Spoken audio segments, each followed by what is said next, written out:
मेरा नाम नायरा है। मैं एक शहर की रहने वाली हूँ। हम दो भाई बहन थे। मेरे पापा चौकीदार थे, एक बिल्डिंग की देखभाल करते थे। बस यूँ कहें छोटे से नौकर थे। उनकी सैलरी से तो घर का गुजारा भी नहीं चलता था, इसलिए वह दिन में भी पार्ट टाइम नौकरी भी करते थे, जिससे घर का गुजारा भी चल जाता था और घर का चूल्हा चलता रहता था। जब मेरी माँ को लीवर की प्रॉब्लम हो रही थी तो वह बहुत कमज़ोर हो गई थी, तो मजबूरन फिर उनको हॉस्पिटल ले जाना पड़ा।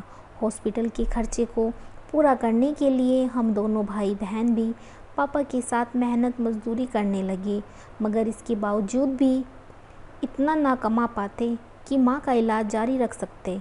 तो मजबूरन मेरे पापा ने उनकी जो सारी सेविंग थी माँ के इलाज पर लगा दिया।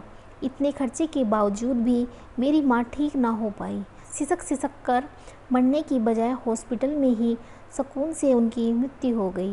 माँ की मृत्यु के बाद मेरा छोटा भाई घर में रहते हुए डरता था, और मैं जो कि जवानी की चौखट पर खड़ी थी, तो मुझे पापा अकेले घर पर नहीं छोड़ सकते थे। इसलिए पापा हम दोनों भाई बहन को स्कूल से वापस आने के बाद बाकी टाइम अपने साथ में ले जाते थे। पापा और भाई वहाँ सर्दियों में चाय, सूप, अंडे और समोसे, और गर्मियों में लेमन सोडा, इडली, आलू बुखारे का पानी और शिकंजी वगैरह बेचते, और मैं वहाँ एक लाइट के नीचे बैठकर पढ़ती रहती थी। क्योंकि मैं जवान हो चुकी थी, इसलिए इस नादान उम्र में आम लड़कियों की तरह मुझे भी लड़कों में दिलचस्पी पैदा होने लगी, और अपनी दूसरी सहेलियों से सुनकर मेरा भी दिल चाहने लगा कि मेरा भी बॉयफ्रेंड हो। मुझे याद है कि जब कॉलेज में मेरा पहला साल शुरू हुआ था, तो मेरे पापा ने मुझे पास बैठाकर बहुत मोहब्बत से समझाया था कि बेटा, माँ बाप की मोहब्बत के सिवा किसी इंसान की मोहब्बत सच्ची नहीं होती। मैं नहीं चाहता कोई दरिंदा इंसान मेरी बेटी को बहका कर उसके जज्बात को ठेस पहुंचाए, या मेरी इज्जत के साथ खिलवाड़ करते हुए तुझे बर्बाद कर दे। मैंने पापा की बातों को समझ लिया, लेकिन सिर्फ 2 या 3 दिन के लिए। बस उसके बाद शाम को जब मैं पापा के साथ जाती, वहाँ पर बैठी पढ़ रही होती, तो मुझे महसूस होता कि एक लड़का लगातार मुझे देखे जा रहा है। मैं चाहकर भी उसे नज़रअंदाज नहीं कर पाती थी। यहाँ तक कि कुछ दिनों बाद मैंने अपने पापा के संस्कार और वह सारी बातें जो पापा ने मुझसे कही थी, उन्हें अपने दिमाग से निकाल मैंने उस लड़के से आंखें मिला ली, और फिर आमने सामने बात करने के बाद बात मोबाइल नंबर तक पहुँच गई। फिर मैं पापा के मोबाइल से रात को चोरी छुपे सारी रात अपने आशिक से बातें करने लगी। फिर उसी जगह जहाँ पापा काम करते थे, भाई की नज़रों से ओझल होकर मैं अपने आशिक से मिलने लगी। बाद में मुझे अपने आशिक की मोहब्बत इतनी सच्ची लगने लगी कि मैंने पापा की मोहब्बत और उनके संस्कारों को भुलाकर अपना जिस्म अपने आशिक को सौंप दिया, और फिर इस पाप की ऐसी लत लग गई कि पता नहीं कितनी बार उस इंसान ने मेरा जिस्म नोचा। बाद में जब मैंने इससे जिद की कि वह मुझसे शादी कर ले, तो उसने टाल मटोल से काम लेना शुरू कर दिया। जब मैंने उसके सभी बहाने दूर कर दिया, तो उसने कहा कि वह इस बात से डरता है कि कहीं तुम्हारे पापा कोर्ट मैरिज करने के बाद इस पर केस ना कर दे, इसलिए मैं नहीं कर सकता। इसलिए मेरे पापा को रास्ते से हटाना ज़रूरी था। एक गैर लड़के की मोहब्बत में अंधे गुनाह के दलदल में धंसी हुई मैं नायरा अपने आशिक की बातों में आकर अपने पापा को कत्ल करने को तैयार हो गई, और पापा को नींद की गोलियां खिलाकर अपने आशिक को घर बुला लिया। उसने गला दबाकर मेरे पापा की जान ले ली और खुद कुछ दिन के लिए अपने गांव चला गया।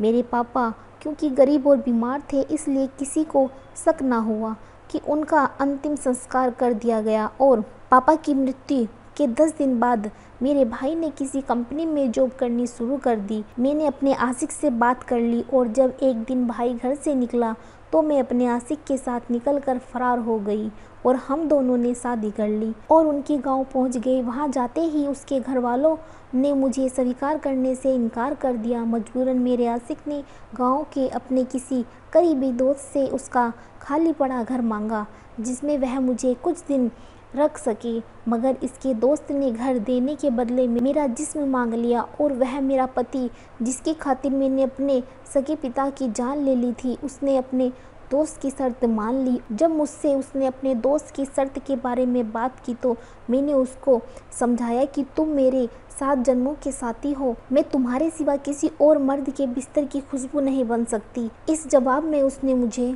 मेरे बाप की मेरे हाथों मौत का हवाला देते हुए कहा कि जो अपनों को अपने हाथों से मार दे तो उनका जिस्म फिर गैर नोचते ही रहते हैं। जब मैं किसी भी हाल में उसकी दोस्त की हवस मिटाने को तैयार ना हुई तो उसने मुझे मारना शुरू कर दिया और इतना मारा कि मैं बेहोश हो गई, और बेहोशी की हालत में भी उसने मेरा जिस्म अपने दोस्त को तोहफे में दे दिया और उसके दोस्त ने अपनी हवस मुझसे बुझा ली। उसके बाद मेरे आशिक यानी मेरे पति की असलियत खुलकर मेरे सामने आ गई। उसने दलाल बनकर पैसों की खातिर मुझे बेचना शुरू कर दिया। अगर कभी मैं प्रेग्नेंट हो जाती तो वह मेरा अबॉर्शन करा देता, मगर अब मैं 5वीं बार प्रेग्नेंट थी तो मैंने यह बात उससे छुपा ली। यहाँ तक कि अब मेरे पेट में मौजूद बच्चा 6 महीने का हो चुका था। इसका अबॉर्शन होना अब मुमकिन नहीं था, और जब यह बात उसे पता चली तो उसने मुझे इतना मारा कि मेरा सर फट चुका था। आसपास के लोगों ने मेरी जान बचाई, वरना मेरा पति आज मुझे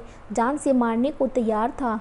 मुझे पानी का गिलास दिया गया पीने के लिए लोगों ने, जिसमें मेरे सर से बहने वाला खून गिर गिर कर पानी भी लाल हो चुका है। रो रो कर मेरी हिचकियाँ बंद हो चुकी है।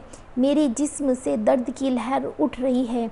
मेरा आशिक यानी मेरा पति, जिसके कहने पर, जिसकी खातिर मैंने अपने सगे बाप की जान ली थी, उसने आज लोगों के सामने मुझे वेश्या औरत कहकर तलाक के पेपर पर सिग्नेचर करा लिए और मेरे पेट में मौजूद बच्चे को अपना मानने से इनकार कर दिया।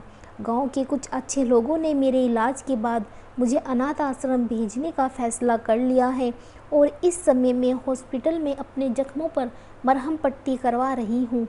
अब मैं नहीं जानती मेरी आगे की ज़िंदगी कैसे गुजरेगी। दोस्तों, इस कहानी के बारे में आपका क्या कहना है? कमेंट करके हमें ज़रूर बताइए। वीडियो को लाइक कीजिए और इस तरह की कहानियाँ लगातार देखने और सुनने के लिए चैनल को सब्सक्राइब करके घंटी को दबाकर ऑल पर सेट कर लीजिए, ताकि आने वाली वीडियो का नोटिफिकेशन आपके पास तुरंत पहुंच जाए। मैं मिलती हूं आपसे अगली वीडियो में, तब तक के लिए धन्यवाद दोस्तों।